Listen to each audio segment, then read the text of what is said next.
And Jada. She's learning, y'all. And Put my today little we thing up decided to here. go live via YouTube because the first time we did this little, no, not little, my bad. The first time we did the podcast video, it took forever to upload, and we were really anxious about everybody seeing it. So we're doing it like this for now, so it can live here forever. So today we wanted to talk about, well, first of all, thank you to everybody who watched. I got a lot of great feedback, and so we decided to continue this thing. Right now, I'm working on a book called "Let's Start Over," and I think it's a great Oh. introduction. Oh, thank you. You know, yeah, news. Yeah, she This didn't is tell this is me hot off that. the press. Right. It's gonna be a very small book because I want people to finish it, but I want people to get in a space to receive all that's coming through Jada and I, and other things we're gonna be doing. So let's start over. It's gonna help you kind of start over. You know, prepare your mind. So without further ado, today's topic, we want to hit on, like, I guess, rules that we want to call it, or Yeah. boundaries. Oftentimes in parent-child relationships, there's a lot of disobedience, rule breaking, frustration, just miscommunication, and a lot of head bumping. And to be honest with you, her father and I have been so blessed to have her as our firstborn, our eldest child, because the girl, she's a kid who goes through regular kid stuff, but I mean, Jada is like an amazing, phenomenal child. And with that being said, her father and I understand that, while God is using her, He will use her to do some amazing things. So we want to make sure that we're not just sitting back bragging on the fact that we got this great child, but we want to capitalize off of it and see how we can bless our village and other people to understand the dichotomy of the relationship and how and why it works so well. So then this is where you Oh, start saying something. right, guys. I have done my fair share of disobedience, but I think as I'm getting older, I'm learning the importance of it Yeah. and how in the moment, the I guess instant gratification of being disobedient is cool, but in the long run, it really doesn't help, and it just makes trying to patch up the relationship so much harder when you can just listen the first time. So Right. And I wanted the teens to hear from teens, and I want the parents to hear from parents. So if you're watching this, take a minute, press pause, send this to your kid, grab your parent, say, hey, that lady who looked just like her daughter is back on, and they talking about, rule breaking, and she said we can learn a lot from it. So let's watch it together. I really want these to be things that you guys watch together and you pause and you talk about it, because that's exactly what we do in this house. We watch content. I might read a book, a paragraph from a book, and I pause and we talk about it. And we right. call them like little mini Bible studies or family meetings. So hopefully this blesses somebody. So I want to just give you this to kind of open up the floor, right? As parents, I think one of the biggest mistakes that are made is this idea that we need to hide all of the bad stuff we've ever done from our kids forever and eternity, take it to the grave. And that was my mother's choice of style of parenting, and it did not work. It didn't work. In fact, when I found out that she was human, okay, and she made mistakes, I was mortified. I was shocked. I was like, what? Because my mom had painted this persona of herself, of somebody who just was on it, who had it all together, who figured it out. And there was no way I was going to be able to be like her, And parents, you're thinking sometimes that your kid can't handle it, or that if I tell them what I did, they will do it. Not realizing that in a spiritual aspect, you set your kids up to deal with the same thing that your behind never conquered in the first place. And so one of the things I did with Jada and Junior, because he's 13 now, early on, was I was 100% transparent. I'm talking about, she knew that I got pregnant with her in college and I didn't want a baby. She knew I first considered abortion until, like, God spoke to me and was like, you need to have this baby. Like, this is my personal story, so this is not to guilt anybody else. So I want to say Right. that. Disclaimer. Yes, but because I was fearful of what other people would say. That was the only thing. I did not think that I couldn't be a good mom. I just thought that people would just tear me up to shreds, which they did, but I survived it. But she knew that. She knew her father and I were young college lovers that was still trying to get it together. That daddy made mistakes and my mom made mistakes. She was at our wedding, 1 years old, smiling at the pictures. Right. So I say that to say that was probably the biggest thing in my life I was most shameful of, because I'm like, I don't want her to do what I did. But my logic was like, well, then you better tell her and then give her the keys to the kingdom, give her the game. So, parents, I would like you to take this moment in this video and press pause and take a deep breath and bring to the forefront of your mind, for some of you, you already know what that thing is or those things are. And you need to mourn the fact that you can no longer go any further in this relationship with your child, continuing to hide stuff from them. In fact, some of the things your kids are struggling with, whether it be their sexuality, whether it be their choice of religion, whether it be them thinking they stupid in school because a teacher made them feel like they're not smart enough. Sometimes they need to hear your story so they can understand more about themselves. Because the second part of this video is us talking about why whatever your kid is displaying is a manifestation of you. Your kid is pretty much your fruit. And whatever your fruit is displaying is something that you need to deal with within yourself so that you can help your kid conquer it. So before I get on that, I'll let you to jump in Yeah, right now. I was waiting for an opening. Go ahead, girl. I was just gonna say, I forgot. It's okay. Um, Tap me when it comes. Okay, I go was ahead. just gonna say that. Sorry, it had It's some okay. blue gummies. But anyway, I know for like as an adult, it might be scary, or you might think that it's too soon to like tell your kids any bad stuff or anything that's ever happened to you. But if you start early, the bad stuff doesn't seem bad. It just seems human. Or if you start early and you just slowly start telling them, it's easier for you guys to have a close relationship, and it makes it easier for us as a kid to tell you stuff because you didn't have an issue telling me about the bad stuff. So why would I have an issue telling you about the bad stuff? Right. It just makes it easier for you guys to talk Yeah. to each other because you started so early. You made it a habit to be open all the time. Yeah, So why would you I made want it to start normal. hiding? Right. Yeah. I don't want to hide stuff from you when you made it like the norm to just tell everything. So And let me just be honest with you. I know that for some people, your thing may be worse than mine. You may be saying, "Cat, that's the last.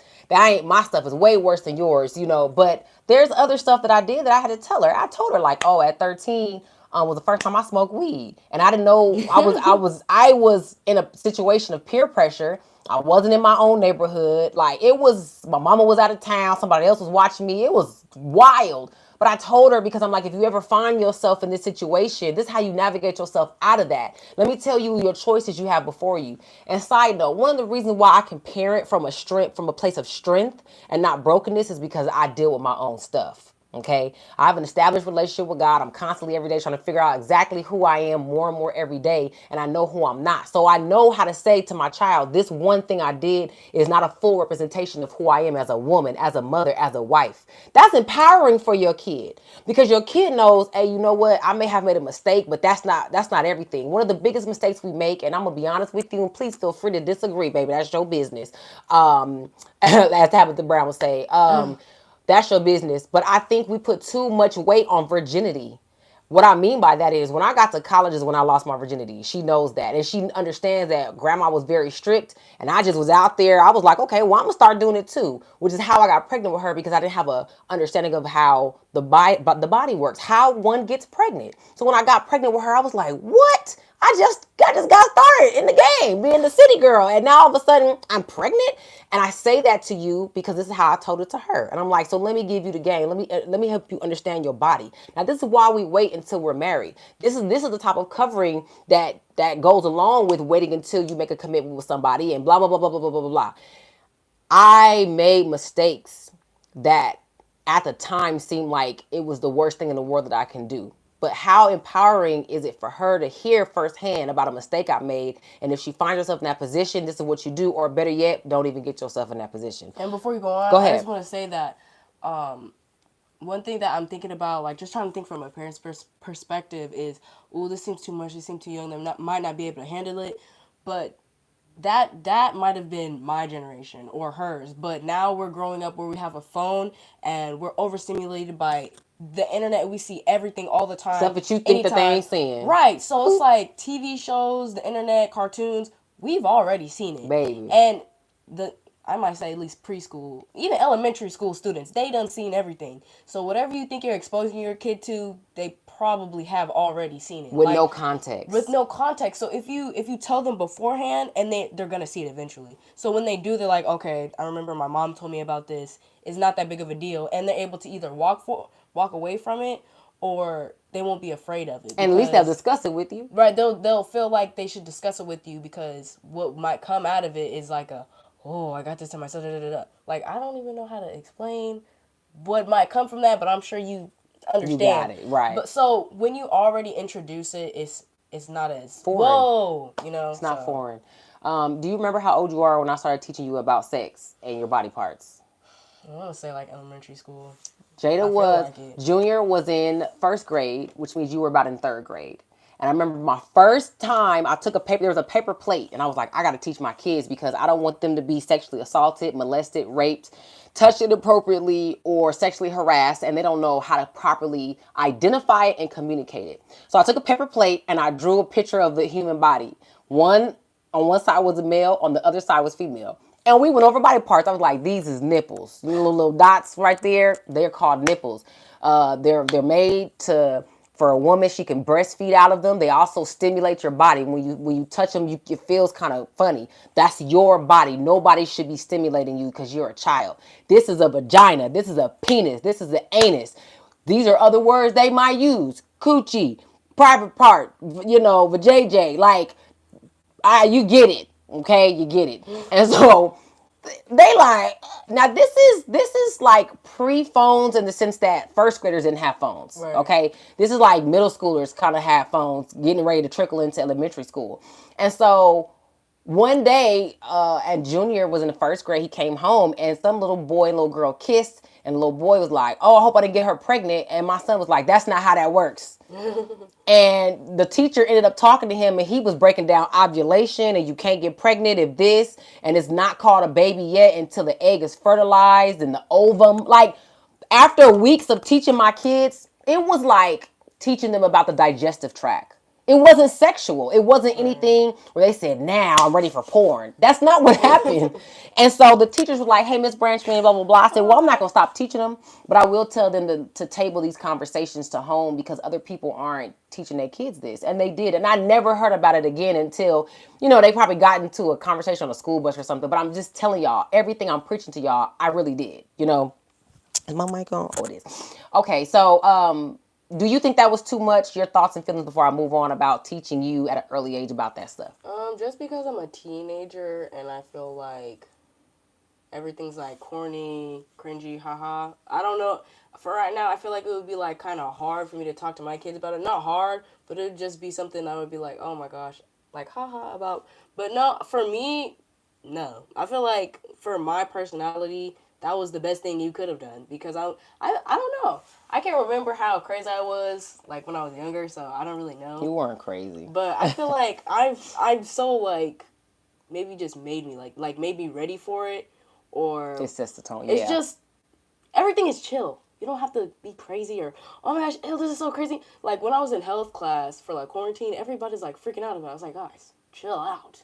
It's not that serious. Their nipples, Right. Like everything they was telling me I already knew. because So it wasn't okay. foreign to you, Right. And so 9 times out of 10 parents, your behind is projected onto them kids because you ain't comfortable with your body and your sexuality. But we'll get into that later. So part one of this video, just wanted to say, parents, don't hide stuff from your kids, especially when it comes to sensitive subjects, drugs, dating, sexuality, money issues, honesty, the foundation of morality. Like, what are the morals in your family? Our kids are very clear on the morals in our family.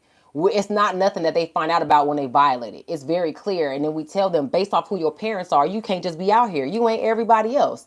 And so they do drop the ball. When they do, we figure out, we talk about it, and we get to the root of it. So hope that part helped. Remember, if you need a session, if you would like to, if you have more, if you have interest in an event that we're trying to get together for parents and their kids to have these conversations, you can email me at kbranchman@gmail.com.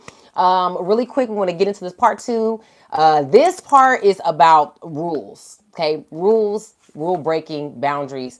As adults, I know all adults across America are having trouble with their kids right now listening, right? I do it. She dropped the ball. Like, just this weekend, they dropped the ball. Like, why would you do that? Right. But I want to kind of give the adults some insight on maybe helping you with this journey. So, first of all, let's make sure that the rules we're setting forth to our kids not only are just rules because I said so, but I think it's really important to help break down why rules are there, okay? They need to be age-appropriate rules that the kids can actually make sure they follow. Okay. So when we give our kids rules, we really try to model them for them, like do the things that we say to do or not to Right. do. So it's like, hey, use a dishwasher like this. We don't want to leave the kitchen dirty every day. You know, we want to make sure that we are having proper hygiene. Did you brush your teeth? In the morning, there's a certain routine we want you to follow. And when you deviate from that, this is what can happen.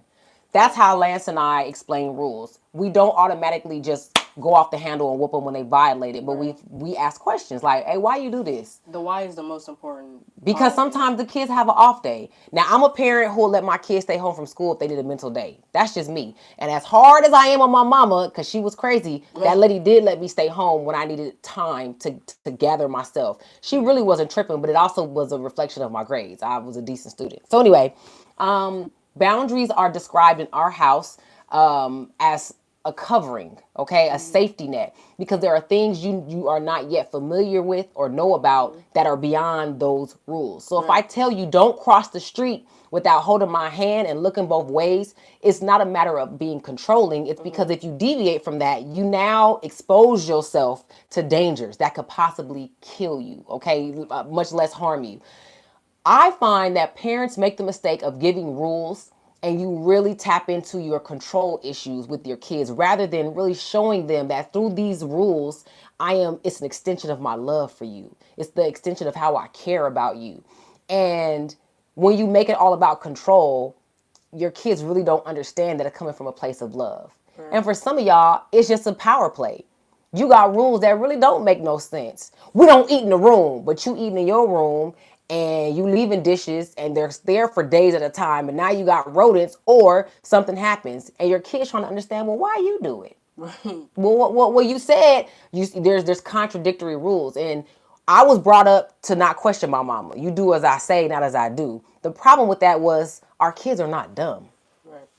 They're smart. They're intellectual. They can hold conversations. And if they like you, they're strategic and they're inquisitive. I want to know, well, why this? Well, let me ask that. And if they're in a household that gets shut down and don't have family time and they don't have a space to be heard and seen, it can cause for secrets. I'm gonna jump on the rules thing from a kid perspective. What do you want to say to the teens that's watching about rules and breaking them and all that stuff? Yeah, I feel like the most important part is the why, because sometimes we'll think the rule doesn't have any substance if you don't tell us the why, and we're gonna have to figure out the why the hard way. And if the reason why you're making the rule is because you don't want that, that's the best way to avoid that is to tell them the why. So give us And an if they- example. okay, good example.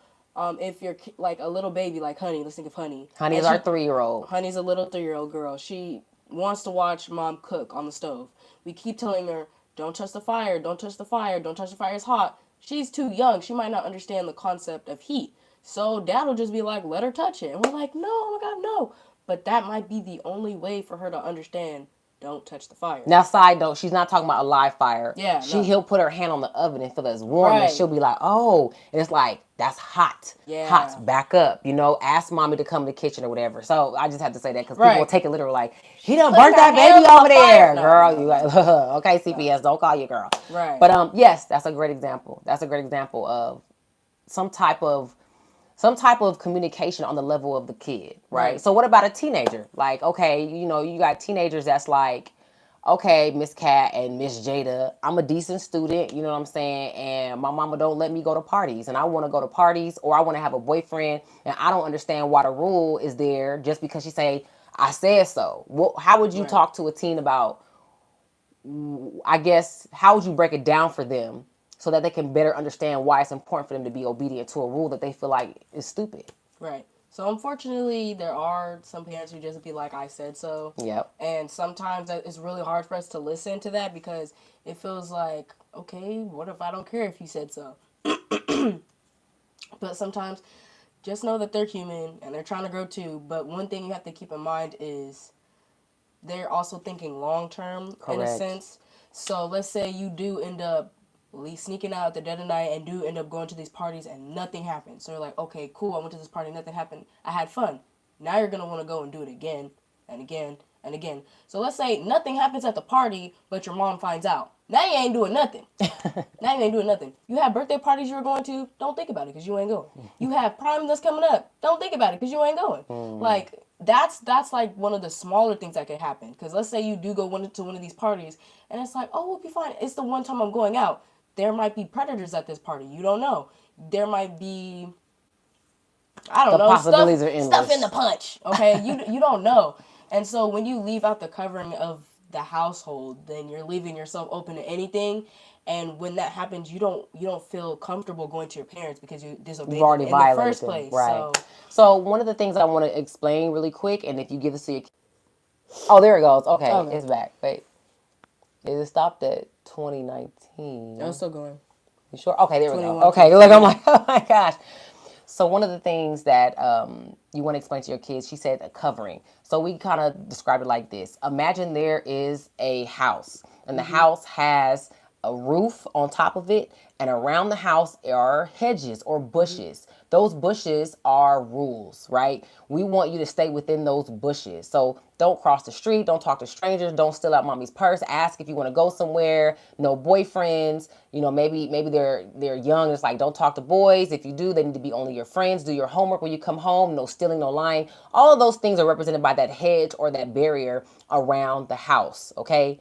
When you step out from behind that hedge into the real world, you are no longer protected by those hedges, those bushes, those rules. So, hey, I went and I did lie and I cheated and I stole something up. Now I have to suffer the consequences based off of the rules outside this house. And that's the Right. part a lot of kids don't understand. Sometimes it's spiritual things that happen that you don't understand. And we talked about it earlier. Jada brought up a good point of saying, like, maybe you went to that party and nothing happened, but somebody there that you meet now is going to be a negative influence in your life, whether it's Right. female or male. Like, man, I met this girl at this party I went to, and I remember that's where I had first started smoking cigarettes. Like, I didn't smoke, but I seen it. And I was like, dang, she looks so cool. And it's like you gave foothold or you gave access to yourself Right. by violating or going beyond those rules or those hedges or those bushes that we're talking about in a metaphorical way. So my thing is always explaining to them, trying to help them understand that it's for your benefit as well.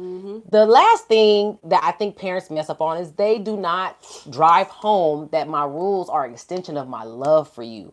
I don't parent from a place of brokenness. What does that mean? I don't tell her what she can and can't do based off of my fears that I have for myself because it happened to me. I really try to parent from a place of love and I give them the whole story. Baby girl, I don't want you to dress like this because we live in a society that will sexualize you. You have a beautiful shape. You're healthy. In fact, that's what I used to look like before I had 4 kids. But I'm afraid that if you dress like this, you're going to receive more attention than you already will receive from a group of people that you're not ready to interact and encounter. Because Right. when I was younger, I walked to the store all the time and I kind of got callous and I figured out how to deal with these type of people. But you don't come from that generation. And I Right. don't want you to feel self-conscious or attacked or shut down or even sexually or verbally assaulted because you went out wearing something.